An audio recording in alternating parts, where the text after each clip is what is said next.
नमस्कार। एकता शान्ति र संस्कारको संवाहक कालिका एचडीमा तपाईलाई स्वागत छ। म तिलक पौडेल। कालिका समाचार सुरु गरौं प्रमुख समाचारका शीर्षकहरूबाट। कालिका समाचारको साथमा विजय स्टिल, वान टु रोल, विजय सिमेन्ट, तपाईको सपनाको मजबुत निर्माण। यस यामाहा।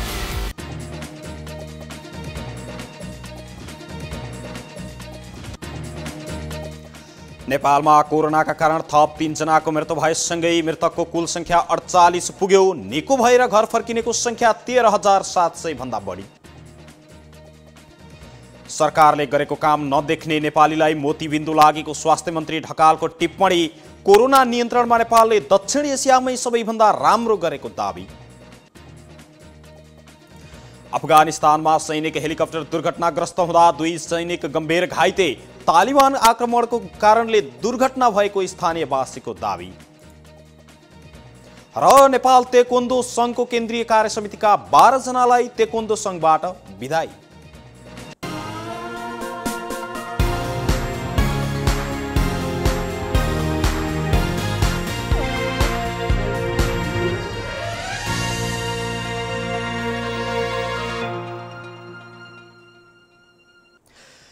कालिका समाचार सुरु गरौं राष्ट्रिय समाचारबाट। नेपालमा कोरोना भाइरस अर्थात् कोभिड-19बाट थप 3 जनाको मृत्यु भएको छ। स्वास्थ्य तथा जनसङ्ख्या मन्त्रालयका अनुसार पर्सामा एक भारतीय नागरिक सहित 3 जनाको कोरोनाका कारण मृत्यु भएको हो। मन्त्रालयका प्रवक्ता डाक्टर जागेश्वर गौतमका अनुसार आज बाराको फेटा 3 का 60 वर्षीय पुरुषको त्रिवी शिक्षण अस्पतालमा उपचारको क्रममा मृत्यु भएको छ। उनी निमोनिया, मस्तिष्कघात र मृगौला सम्बन्धी रोगबाट पीडित भएका थिए। यस्तै पर्साको बिरगञ्ज 10 बस्दै आएका 65 वर्षीय भारतीय नागरिकको पनि कोरोना संक्रमणका कारण मृत्यु भएको छ। उनी साउनको 10 गते बिहान गण्डक अस्थायी कोभिड अस्पतालमा मृत्यु भएको थियो। यस्तै ती पुरुष मोटु र मधुमेहका रोगका समेत ग्रसित भएको बताइएको छ भने धनुषाको शहीद नगर 8 का 36 वर्षीय पुरुषको पनि 11 गते नै कोरोना संक्रमणका कारण मृत्यु भएको छ। साउन 10 गते ज्वरो र खोकीसँगै श्वास प्रश्वासमा समस्या देखिएपछि प्रादेशिक अस्पताल जनकपुरको इमर्जेन्सी कक्षमा भर्ना भएका उनी आइसियुमा राखेर उपचार गरिएपछि स्वास्थ्यमा सुधार नआएपछि उनलाई थप उपचारको लागि बीपी कोइराला स्वास्थ्य विज्ञान प्रतिष्ठानमा रेफर गरिएको थियो। उपचारको लागि लैजाँदै गर्दा उनको मृत्यु भएको हो। यो सँगै नेपालमा कोभिड-19 अर्थात् कोरोना संक्रमणबाट मृत्यु हुनेको संख्या 48 जना पुगेको छ। आज नेपालमा थप 139 जना नयाँ कोरोनाका संक्रमितहरू फेला परेका छन् भने मन्त्रालयका अनुसार दैलेखमा 28 जना, सप्तरीमा 21 जना र पर्सामा 20 जनामा कोरोना देखिएको छ। यस्तै धनुषा र महोत्तरीमा 10-10 जना, बैतडी, काठमाडौँ, ललितपुर र कास्कीमा 3-3 जना, सल्यानमा 2 जनामा कोरोना संक्रमण पुष्टि भएको छ। यस्तै सिराहा, काभ्रे, बाँके, रूपन्देही र सुर्खेतका 1-1 जनामा पनि कोरोना संक्रमण देखिएको छ। सोमबार अर्थात् आज 626 जना उपचारपछि घर फर्किएका छन्। आजसम्म कुल 13,754 जना संक्रमितहरू निको भएर घर फर्किएका छन् भने क्वारेन्टिनमा हाल 16,371 जना उपचाररत रहेका छन्।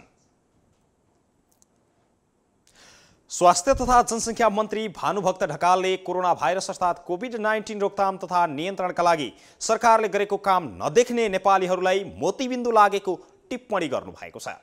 सोमबार अर्थात् आज बेर अस्पतालको 131औं वार्षिक उत्सव कार्यक्रमलाई सम्बोधन गर्दै कोरोना रोकथाम तथा नियन्त्रणका लागि सरकारले गरेको काम विदेशीहरूले देखेको तर नेपालीहरूले नै नदेख्नुमा नेपाली संस्कारमा मोतीबिन्दु लागेको हुन सक्ने उहाँले टिप्पणी गर्नुभएको हो। उहाँले शक्ति सम्पन्न राष्ट्रहरूले भन्दा नेपाल सरकारले प्रभावकारी काम गर्न सकेको र तर नेपालीहरूले नै नदेखेको पनि बताउनु भएको छ।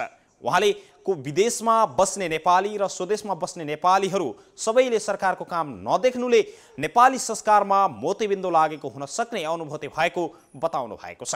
कोभिड-19 अर्थात् कोरोना भाइरस कोभिड-19बाट विश्वभर मृत्यु हुनेको संख्या र दर बढिरहेको तर नेपालमा 0.2% भन्दा कममा रोक्न सक्नु नै सबैभन्दा सकारात्मक पक्ष भएको समेत उहाँले दाबी गर्नुभएको छ। नेपाल कोरोना रोकथाम तथा नियन्त्रणका लागि दक्षिण एसियामै सबैभन्दा राम्रो रहेको समेत उहाँले दाबी गर्नुभयो। उहाँले भारतमा भन्दा नेपालमा पहिला कोरोना संक्रमणको केस देखिएको तर अहिले भारतमा उच्च गतिमा वृद्धि भइरहँदा नेपालमा नियन्त्रणभित्रै रहेको पनि दाबी गर्नुभएको छ। सरकारको स्वास्थ्य नीति कस्तो छ र सरकारबाट कस्तो स्वास्थ्य सुविधा पाउन सकिन्छ भन्ने थाहा पाउन एकपटक वीर अस्पतालमा आउनै पर्ने समेत उहाँले दाबी गर्नुभयो। अस्पतालभित्र व्यथिति भए सुधार गर्न तयार रहन पनि आग्रह गर्दै राज्यबाट व्यथिति भएको भए सरकार सुध्रिन तयार रहेको समेत मन्त्री ढकालले बताउनु भएको छ। जनताले सरकारलाई हेर्ने ऐनाको रूपमा वीर अस्पताल रहेकाले अस्पतालका सेवाहरूलाई प्रभावकारी बनाउँदै जानुपर्नेमा पनि उहाँले जोड दिनु भएको छ। राष्ट्रिय प्रजातन्त्र पार्टीका संस्थापक अध्यक्ष सूर्यबहादुर थापाका छोरा तथा राष्ट्रिय प्रजातन्त्र पार्टीका नेता सुनिल बहादुर थापा काङ्ग्रेसमा प्रवेश गर्ने पक्का भएको छ। काङ्ग्रेस सभापति शेरबहादुर देउवा पत्नी तथा काङ्ग्रेस नेत्री आर्चु राणाको विशेष सक्रियतामा राप्रपा परित्याग गरी काङ्ग्रेस प्रवेश गर्न लाग्नु भएको हो। त्यस्तै धनकुटा काङ्ग्रेसका पूर्व सभापति तथा काङ्ग्रेसका केन्द्रीय सदस्य मोहन नारायण श्रेष्ठले पनि थापालाई काङ्ग्रेसमा ल्याउन मुख्य भूमिका खेल्नु भएको छ। देउवाले सुनिल थापाको टोलीसँग छलफलको जिम्मा पार्टी उपसभापति विमलेन्द्र निधिलाई दिनुभएको छ। थापाजीहरूसँग छलफल भइरहेको छ। निधिले भन्नुभयो, यो पद दिने लिने भन्ने विषयमा भनेर त म अहिले भन्दिनँ, उहाँहरूको ठुलै पदका लागि हामी छलफलमै छौँ। गत साउन 10 गते राष्ट्रिय प्रजातन्त्र पार्टीका 3वटै अध्यक्षलाई सम्बोधन गर्दै थापासहित राष्ट्रिय प्रजातन्त्र पार्टीका 31 जना नेताले संयुक्त राजीनामा पत्र बुझाएका थिए। यसैबीचमा यता सुनिल थापा पनि काङ्ग्रेस प्रवेशको विषयमा छलफल सकारात्मक रहेको बताउनु भएको छ। उहाँले काङ्ग्रेस प्रवेशको विषयमा भएको छलफलहरू सकारात्मक छन्। थापालाई महामन्त्री र केन्द्रीय सदस्यहरूमा काठमाडौँका किरण गिरी, सिन्धुपाल्चोकका विष्णु विक्रम थापा, भोजपुरका बाबुराम बस्नेत र बाराका ब्रिजलाल यादवलाई लैजाने तयारी गरिएको पनि बताउनु भएको छ। थापाले काङ्ग्रेसका नेताहरूसँगको छलफलमा राप्रपाका केन्द्रीय जिम्मेवारी पाएका नेताहरूलाई काङ्ग्रेसमा पनि सोही अनुसारको जिम्मेवारी दिनुपर्ने माग समेत राखेका छन्। थापाको समूहले मंगलबार बिहान काङ्ग्रेस उपसभापति निधि लगायतका नेताहरूसँग अन्तिम छलफल गरेर केन्द्रीय सदस्य कसलाई बनाउने भन्ने टुङ्गो लगाउने बताइएको छ। थापाको समूहलाई काङ्ग्रेसले राजनीतिक निर्णयका आधारमा समाहित गरे जिम्मेवारी दिइनेछ। यस्तै यता नेपाली काङ्ग्रेसका तथा केन्द्रीय अनुशासन समितिको कारबाहीमा परेपछि नेपाली काङ्ग्रेसका पूर्व सहमहामन्त्री एवं पूर्व मन्त्री गोविन्दराज जोशी पक्षका कार्यकर्ताहरूले कारबाही फिर्ताका लागि दबाब दिन थालेका छन्। जोशीका गृह जिल्लाका कार्यकर्ताहरूले पार्टीबाट 5 वर्षसम्मका लागि निष्कासन गर्ने निर्णयपछि जोशी पक्षका कार्यकर्ताले चर्को विरोध गरेका हुन्। आज सदरमुकाम दमौलीमा पत्रकार सम्मेलन गरी विरोधबारे जानकारी गराइएको छ। बीपीपी विचार समाज तनहुले गरेको पत्रकार सम्मेलनमा कार्यकर्ताले कारबाही फिर्ता नलिए संयुक्त रूपमा राजीनामा दिने चेतावनी समेत उनीहरूले दिएका छन्। यस्तै उता फरक प्रसङ्गमा कोभिड-19 अर्थात् कोरोना भाइरस कोभिड-19 को सबल व्यवस्थापन र जनताको जीवन रक्षा गर्न माग गर्दै युवाहरूले सुरु गरेको सत्याग्रहका लागि नेपाली काङ्ग्रेसले एकताबद्ध जनाएको छ। काङ्ग्रेस प्रवक्ता विश्वप्रकाश शर्माले काठमाडौँको बसन्तपुरमा सत्याग्रह बसेका इनफ इज इनफ समूहका युवाहरूलाई भेट गरी कोभिड नियन्त्रणका लागि गरिएको सत्याग्रहमा काङ्ग्रेसको एकताबद्ध रहेको समेत उहाँले बताउनु भएको छ। एकबद्धता रहेको यो समयमा युवाहरूले कोभिड नियन्त्रणका लागि राखेको जायज माग पनि काङ्ग्रेसको समर्थन रहेको र सत्याग्रहका लागि एकताबद्ध भएर अगाडि बढेको पनि उहाँले बताउनु भएको छ। कोभिड-19 अर्थात् कोरोना संक्रमण सुरु भएदेखि नै नेपाली काङ्ग्रेसले आरडीटीलाई खारेज गरी पीसीआर प्रविधिबाट परीक्षण सुरु गर्न सुझाव दिएको तर सरकारले व्यवस्था गरेको पनि उहाँले बताउनु भएको छ। सत्तारूढ दल नेपाल कम्युनिस्ट पार्टी नेकपा भित्रको विवाद चर्किरहेका बेलामा नेकपा अध्यक्ष पुष्पकमल दाहाल प्रचण्ड निवासमा आन्तरिक छलफल भएको छ। बेलामा मंगलबार बोलाइएको स्थायी कमिटीको बैठकबारे छलफल भएको र भोलिका लागि बोलाइएको बैठक नरोक्ने निष्कर्षमा पुगेको पनि कुमलटार स्रोतले जानकारी दिएको छ। पटक पटक स्थगित हुँदै आएको स्थायी कमिटीको बैठकमा कसरी अगाडि बढ्ने भन्ने बारेमा छलफल भएको बताइएको छ। पार्टीभित्रको विवाद चर्किँदै गएपछि सहमति खोज्नका लागि स्थगित गरिएको बैठक पछिको सहमतिको प्रयास पनि असफल भएपछि बहुमतको आधारमा स्थायी कमिटीबाटै निर्णय गरेर अगाडि बढ्ने तयारी भएको पनि स्रोतले बताएको छ। आज बिहान भएको छलफलमा अध्यक्ष दाहाल सहित वरिष्ठ नेता झलनाथ खनाल, माधव कुमार नेपाल, प्रवक्ता नारायण काजी श्रेष्ठ लगायतका केही स्थायी कमिटीको सदस्यहरूको समेत सहभागिता रहेको थियो। प्रधानमन्त्री केपी शर्मा ओलीको असार 14 गतेको अभिव्यक्तिपछि नेकपाभित्र विवाद उत्कर्षमा पुगेको छ। यस्तै पार्टीभित्रको विवाद चलिरहेका बेलामा प्रधानमन्त्री ओलीले र आफ्नो सक्रियतामा नेकपा एमाले दर्ता प्रक्रिया अगाडि बढाएको अध्यक्ष दाहालले सार्वजनिक रूपमै बताइसक्नु भएको छ। पार्टीलाई विधि र पद्धतिमा चलाउनका लागि प्रधानमन्त्री ओलीले एक पद छान्नै पर्ने दाहाल नेपाल समूहको माग छ, तर प्रधानमन्त्री ओलीले भने दुवै पदबाट राजीनामा नदिने पक्षमा अडान कायमै राख्नु भएको छ। यही विवादलाई लिएर पार्टी फुटको संघारसम्म पुगेको छ भने प्रधानमन्त्री ओलीले पार्टीभित्रको विवाद समाधान गर्नका लागि मङ्सिरमा महाधिवेशन गर्ने प्रस्ताव गर्नु भएको छ। तर दाहाल नेपाल समूहले भने मङ्सिरमा महाधिवेशन गर्न नसक्ने भन्दै प्रधानमन्त्री ओलीले कुर्सी रक्षाका लागि नयाँ रणनीति अगाडि सारेको पनि आरोप समेत लगाउँदै आएका छन्।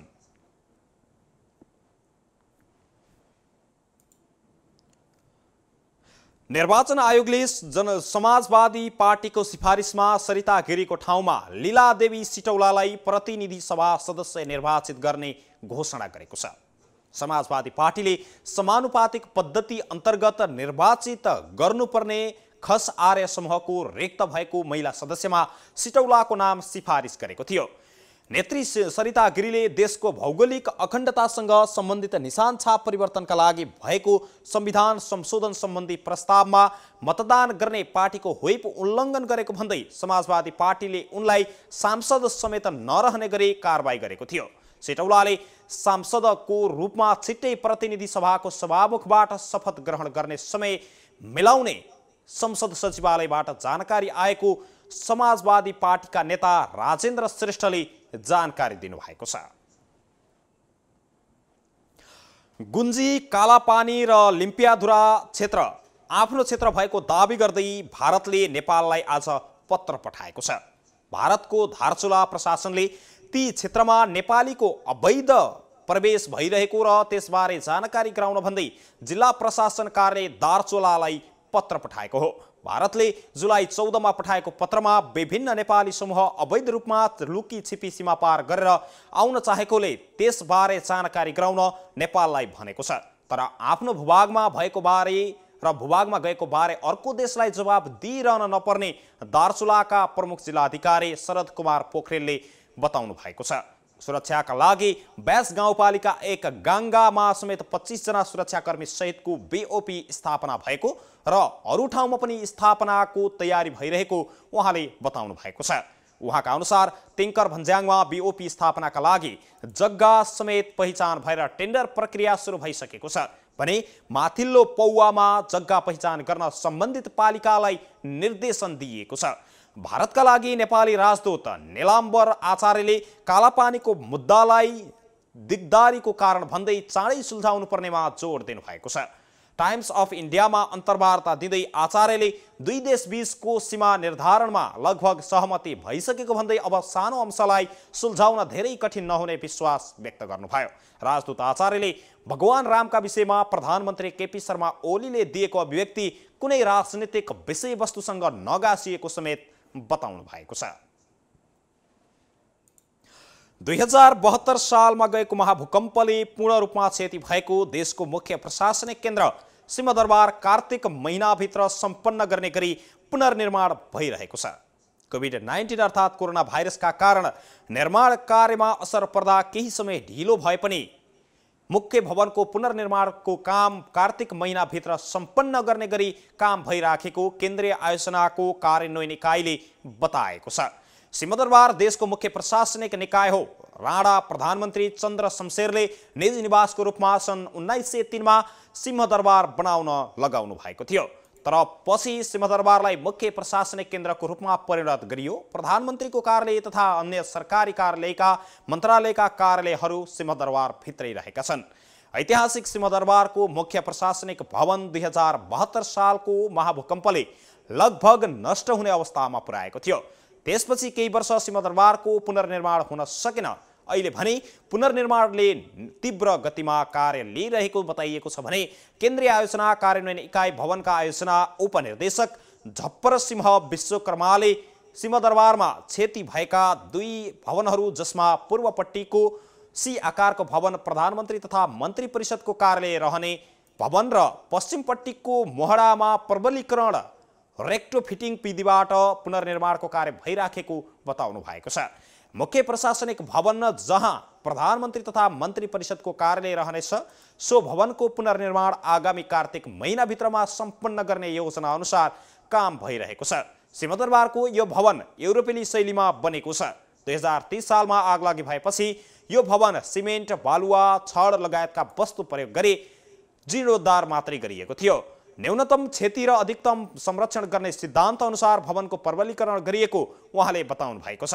आयोजनाका प्रोजेक्ट म्यानेजर प्रहलाद चापागाईले भवनको फाउन्डेसनको काम समेत भइरहेको बताउनु भएको छ। उहाँले विक्रस सोलिङ, पीसीसी, फर्मवर्क, स्टिल फ्रेमिङ र बिम पूरा गर्ने काम भइरहेको जानकारी दिनुभएको छ।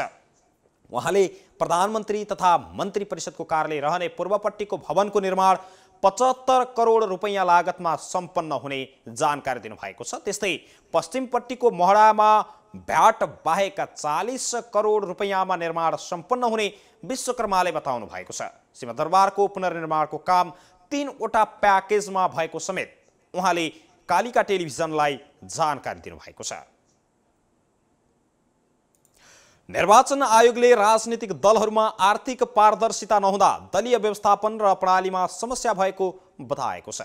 राजनीतिक दलहरूले हरेक वर्षको लेखा परीक्षण प्रतिवेदन आयोगमा पेश गर्नुपर्ने कानुन भए पनि न्यूनतम शर्तहरू समेत पालना नगर्दा दलीय व्यवस्थापन र प्रणालीमा समस्या भएको आयोगले बताएको छ।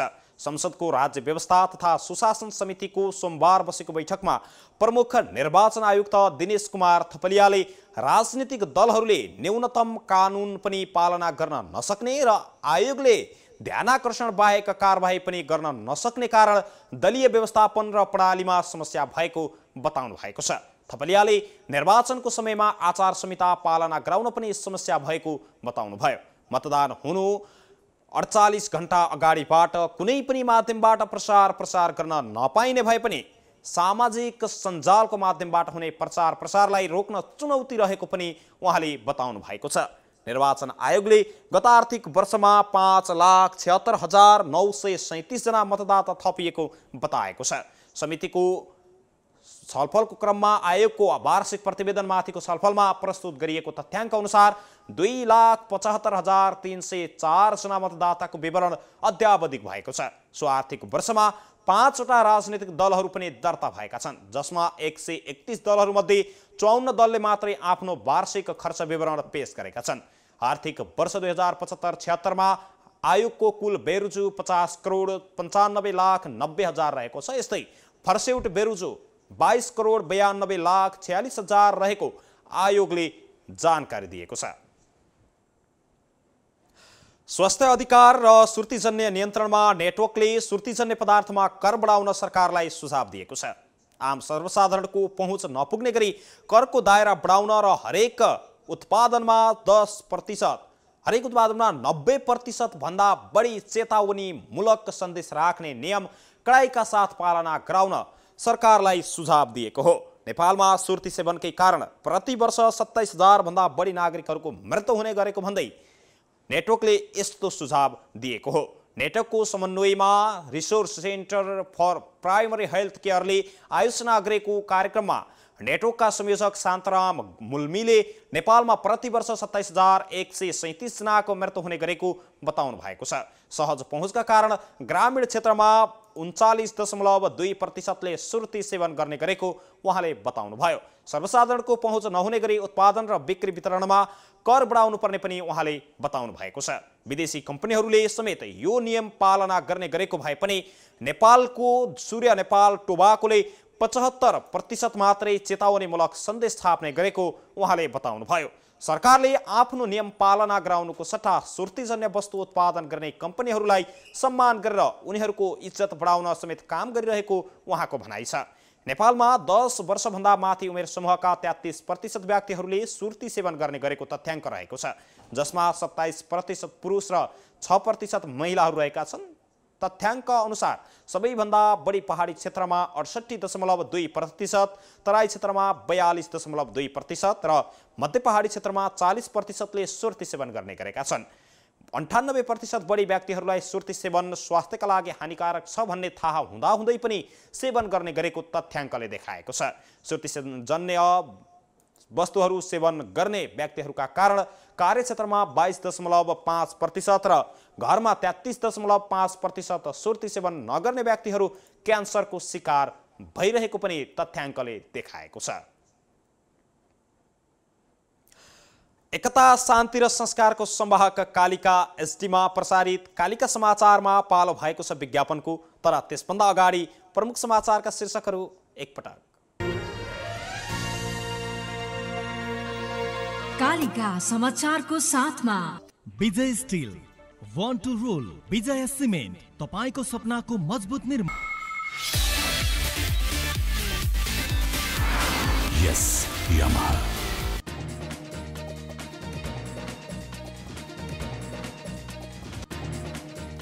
नेपालमा कोरोनाका कारण थप 3 जनाको मृत्यु भएसँगै मृतकको संख्या कुल 48 जना पुग्यो। निको भएर घर फर्किनेको संख्या 13,700 भन्दा बढी। सरकारले गरेको काम नदेख्ने नेपालीलाई मोतीबिन्दु लागेको स्वास्थ्य मन्त्री ढकालको टिप्पणी। कोरोना नियन्त्रणमा नेपालले दक्षिण एसियामै सबैभन्दा उत्कृष्ट गरेको दाबी। अफगानिस्तानमा सैनिक हेलिकप्टर दुर्घटनाग्रस्त हुँदा 2 सैनिक गम्भीर घाइते। तालिबानको आक्रमणले दुर्घटना भएको स्थानीयवासीको दाबी। र नेपाल ताइक्वान्डो संघको केन्द्रीय कार्यसमितिका 12 जनालाई ताइक्वान्डो संघबाट बिदाई।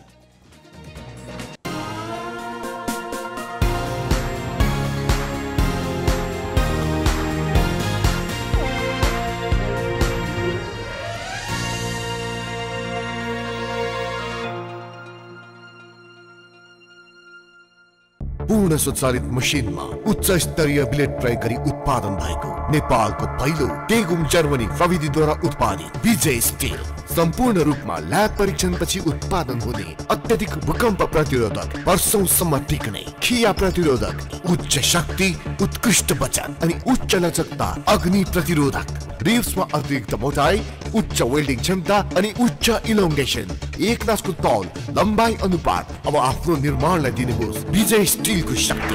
विजय steel FE 500, FE 500D। Vijay steel, born to rule.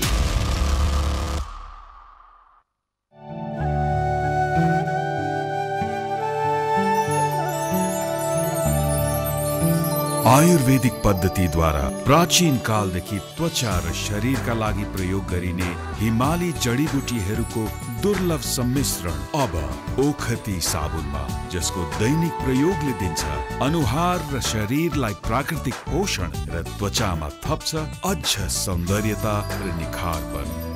जडीबुटीको शक्ति, साबुन ओखती।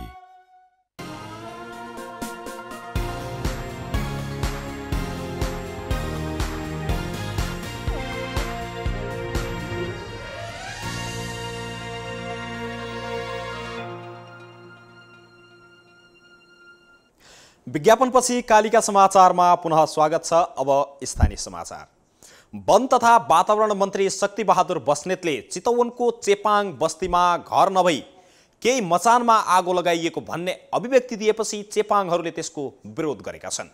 चेपाङहरूले नागरिकता र दुःखले कमाएको 10,000 रुपैयाँ समेत निकाल्न नपाइकन नेकुञ्ज प्रशासनले आगो लगाएको गुनासो समेत गरेका छन्। गरिब विपन्न चेपाङको घर नै झुपडी रहेको भन्दै मन्त्रीको अभिव्यक्तिका कारण गरिबको खिल्ले उडाएको उनीहरूले निष्कर्ष निकालेका छन्। बसिरहेको घर पूर्ण रूपमा क्षति भएको चेपाङका अगुवा कमल चेपाङले बताउनु भयो भने अहिले राईटोल परुई खोलामा उनीहरूलाई ल्याएर राखे पनि परुई खोलामा व्यवस्थापनको काम रोकिएको छ। रुई खोलामा समेत झुप्रो बनाएर बसेका चेपाङहरूलाई नेकुञ्जका सैनिक र प्रशासनले छोड्न दबाव दिने गरेको उनीहरूको गुनासो छ। यसैबीच नेकुञ्जमा सेनाको कुटपिटबाट मृत्यु भएका भनिएका युवक राजकुमार चेपाङको शव पोस्टमार्टम गर्नका लागि काठमाडौँ पठाइएको छ। भरतपुर अस्पतालको शवगृहमा राखिएको उनको शव पोस्टमार्टम हुन नसकेपछि काठमाडौँको महाराजगञ्ज स्थित त्रिवी शिक्षण अस्पतालमा पठाइएको हो। हिजो जिल्ला प्रशासन कार्यालयमा भएको वार्तापछि शव पोस्टमार्टम गर्न परिवारका सदस्यहरू सहमत भएका थिए। वार्तामा राजकुमार चेपाङको परिवार बस्दै आएको घर चितवन राष्ट्रिय निकुञ्जले बनाइदिने, उनकी 1.5 वर्षीय छोरीका लागि मासिक 1000 रुपैयाँ जम्मा गरिदिने र मृतककी श्रीमतीलाई क्षमता अनुसारको रोजगारी दिने सहमति भएको परिवारजनको भनाइरहेको छ। राष्ट्रिय प्रजातन्त्र पार्टी चितवनले कृषिजन्य वस्तुको लागि आवश्यक पर्ने रासायनिक मलको सहज आपूर्ति गरिदिन जिल्ला प्रशासन कार्यालय चितवनलाई माग गरेको छ। आज जिल्ला प्रशासन कार्यालय चितवनमा ज्ञापन पत्र बुझाउँदै राप्रपाले धान, केरा, तरकारी तथा मकैका लागि रासायनिक मलको आवश्यक पर्ने समयमा मलको अभाव भएको भन्दै सहज आपूर्ति गरिदिन माग गरेको हो। चितवन जिल्लामा उत्पादन हुने धान, मकै, तरकारी लगायतका कृषिजन्य वस्तुका लागि अत्यावश्यक युरिया मल लगायत अन्य रासायनिक मल सहज आपूर्ति नहुँदा किसानहरू धेरै मर्कामा परेका छन्। युरिया मलको सहज आपूर्ति तथा वितरणका लागि आवश्यक पहल गरिदिन प्रमुख जिल्ला अधिकारी मार्फत नेपाल सरकारको ध्यान आकर्षण गराउँदछौँ। प्रमुख जिल्ला अधिकारीलाई बुझाइएको ज्ञापन पत्रमा उल्लेख गरिएको छ। साथै राप्रपा चितवनका अध्यक्ष रुद्र प्रसाद ढकालले हस्ताक्षर गरिएको ज्ञापन पत्रमा वर्षाका कारण चितवन जिल्लाका विभिन्न ठाउँमा बाढी पहिरो धनजनको क्षति पुर्याएकोले राहत उपलब्ध गराउन पनि माग गरिएको छ। ज्ञापन पत्र बुझ्दै प्रमुख जिल्ला अधिकारी नारायण प्रसाद भट्टराईले रासायनिक मलको सहज आपूर्तिका लागि पहल गर्ने बताउनु भएको छ। ज्ञापन पत्र बुझाउनको लागि राप्रपाका नेता तथा कार्यकर्ताहरू जिल्ला प्रशासन कार्यालय चितवनमा पुगेका थिए। एनआरएनए कान्साई जापान र स्टार ग्रुप जापानले धुर्मुस सुन्तली फाउन्डेसनद्वारा रामपुरमा निर्माणाधीन गौतम बुद्ध अन्तर्राष्ट्रिय रङ्गशालालाई 1 लाख रुपैयाँ सहयोग प्रदान गरेको छ।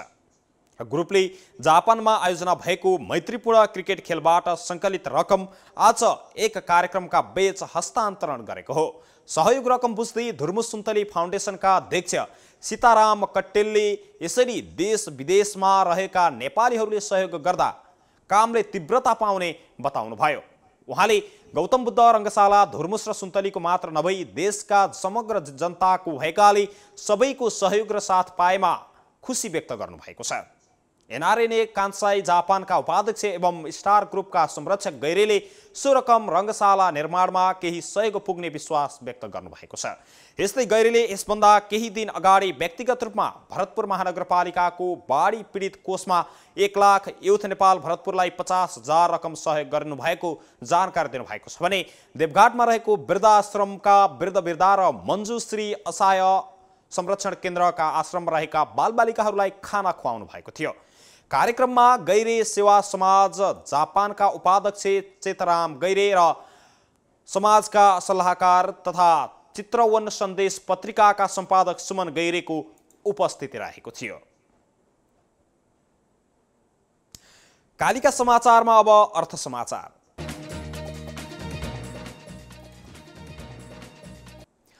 भेरी बबई डाइभर्सन बहुद्देश्य सिँचाइ र जलविद्युत आयोजनाको लगानी मोडालिटी करिब टुङ्गो लागेको छ। ऊर्जा जलस्रोत तथा सिँचाइ मन्त्रालयले जनताको जलविद्युत कार्यक्रम अन्तर्गत कम्पनी मोडलमा लगानी मोडालिटी टुङ्गो लगाएको पनि बताएको छ। ऊर्जा जलस्रोत तथा सिँचाइ मन्त्री वर्षमान पुन अनन्तले कर्णाली प्रदेशका मुख्यमन्त्री महेन्द्र बहादुर शाहीसँग र सहित सम्बद्ध सरकारवालाहरूको बैठक डाकेर सो आयोजनाको लगानी मोडालिटी बारे छलफल गर्नुभएको हो। बैठकमा मन्त्री पुनले सङ्घ, प्रदेश र स्थानीय तह तथा सरकार मातहतका निकाय, आयोजना प्रभावित र लाभग्राही तथा सर्वसाधारणहरूको समेत लगानी रहने गरी लगानी मोडालिटी प्रस्ताव गर्नुभएको छ। मन्त्री पुनको लगानी प्रस्तावमा सहमति जुटेको जलस्रोत तथा सिँचाइ मन्त्रालयका सचिव रविन्द्रनाथ श्रेष्ठले जानकारी दिनुभएको छ। भेरी बबई डाइभर्सन बहुद्देश्य आयोजनाका संयोजक तथा ऊर्जा मन्त्रालयका सहसचिव मधुप्रसाद भेटवालका अनुसार सङ्घबाट 26%, कर्णाली प्रदेश सरकारबाट 20% तथा आयोजना निर्माण हुने सम्बन्धित स्थानीय तहबाट 5% गरी सरकारी लगानी 51% हुनेछ। त्यस्तै देशभरका सर्वसाधारणहरूबाट 29%, कर्णाली प्रदेशका सर्वसाधारणबाट 10 तथा आयोजना प्रभावित क्षेत्रका बासिन्दाबाट 10% लगानी हुने गरी ढाँचा तयार भएको भेटवालले जानकारी दिनुभएको छ। सो लगानी शेयर मार्फत हुनेछ। यो आयोजनाबाट बाँके र बर्दियाका 51,000 हेक्टर जमिनमा 12 महिना सिँचाइ सुविधा हुने पनि लक्ष्य लिएको मन्त्रालयले जानकारी दिएको छ।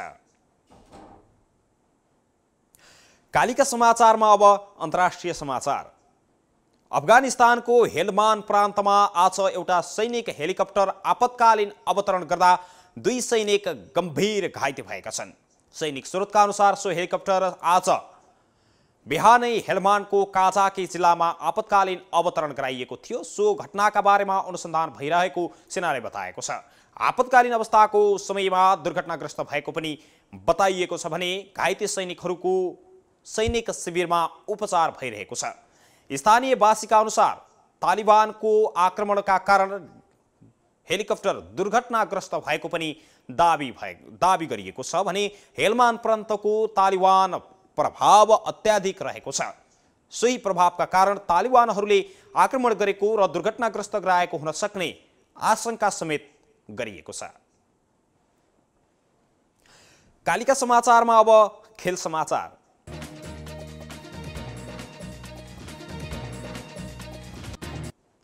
नेपाल तेक्वोन्दो संघले केन्द्रीय कार्य समितिको विभिन्न पदमा रहेका पदाधिकारी र सदस्यहरूलाई बिदाई गरेको छ।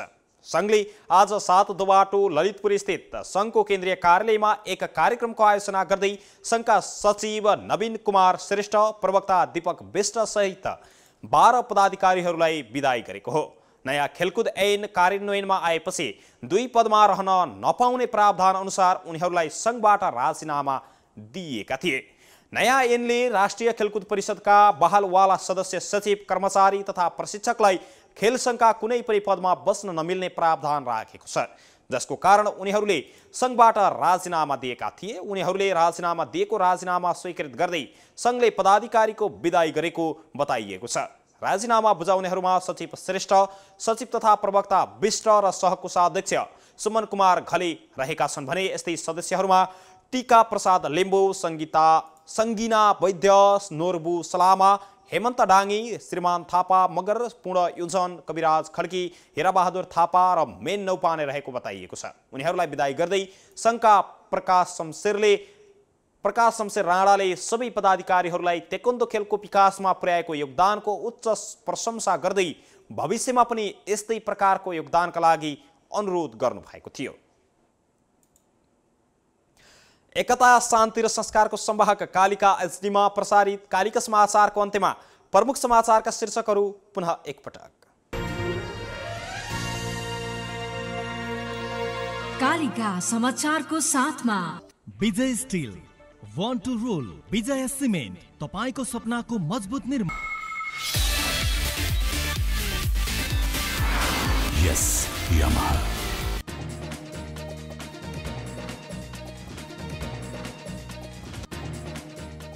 नेपालमा कोरोनाका कारण थप 3 जनाको मृत्यु भएसँगै मृतकको कुल संख्या 48 जना पुग्यो। निको भएर घर फर्किनेको संख्या 13,700 भन्दा बढी। सरकारले गरेको काम नदेख्ने नेपालीलाई मोतीबिन्दु लागेको स्वास्थ्य मन्त्री ढकालको टिप्पणी। कोरोना नियन्त्रणमा नेपालले दक्षिण एसियामै सबैभन्दा उत्कृष्ट गरेको दाबी। अफगानिस्तानमा सैनिक हेलिकप्टर दुर्घटनाग्रस्त हुँदा 2 सैनिक गम्भीर घाइते। तालिबानको आक्रमणले दुर्घटना भएको स्थानीयवासीको दाबी। र नेपाल तेक्वोन्दो संघको केन्द्रीय कार्य समितिका 12 जनालाई तेक्वोन्दो संघबाट बिदाई।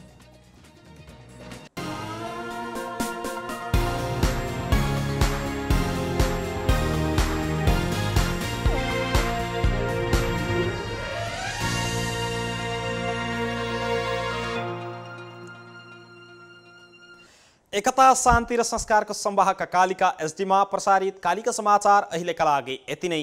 हेर्दै गर्नुहोला कालिका एचडी। म तिलक पौडेल बिदा हुन्छु। नमस्कार।